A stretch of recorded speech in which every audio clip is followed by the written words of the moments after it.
ವಿಶ್ವದಾದ್ಯಂತ digital shopping ವೇಗವಾಗಿ ಬೆಳೀತಾ ಇದೆ. ಇದರ ನಡುವೆ ಗ್ರಾಹಕ ವಿಶ್ವಾಸಕ್ಕೆ ಸವಾಲಾಗುವಂತಹ ಘಟನೆಯೊಂದು ನಡೆದಿದೆ.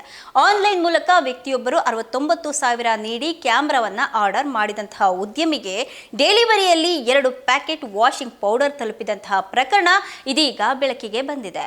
ಶಾರ್ಜಾದಲ್ಲಿ ನೆಲೆಸಿರುವಂತಹ ಹುಬ್ಬಳ್ಳಿ ಮೂಲದ ಉದ್ಯಮಿ ಆಲ್ಫ್ರೆಡ್ ಆತ್ಮೀಯ ಸ್ನೇಹಿತನಿಗೆ ಉಡುಗೊರೆಯಾಗಿ ನೀಡೋದಕ್ಕೆ ಕ್ಯಾಮೆರಾವನ್ನ ಅಮೆಜಾನ್ ಮೂಲಕ 60,990 ರೂಪಾಯಿಯನ್ನ ನೀಡಿ ಬುಕ್ ಮಾಡಿದ್ರು.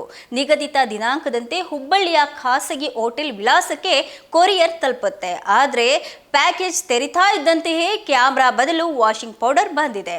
ಆಲ್ಫ್ರೆಡ್ ಹೇಳುವಂತೆ 2 ದಿನಗಳ ಹಿಂದೆ ಮಾತ್ರ ಈ ಕ್ಯಾಮೆರಾವನ್ನ ಆರ್ಡರ್ ಮಾಡಿದ್ದೆ.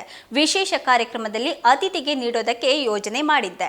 ಪಾರ್ಸಲ್ ತೆರೆಯುವಂತಹ ಸಂಪೂರ್ಣವಾದಂತಹ ದೃಶ್ಯವನ್ನ ಕೂಡ ನಾನು ವಿಡಿಯೋವನ್ನ ಮಾಡಿದ್ದೇನೆ. ಸಾಕ್ಷಿಗಳೊಂದಿಗೆ ದೂರು ನೀಡಿದ್ರೂ ಸಹ ಸಮರ್ಪಕ ಸ್ಪಂದನೆ ದೊರಕಿಲ್ಲ ಅಂತ ತಿಳಿಸಿದ್ದಾರೆ.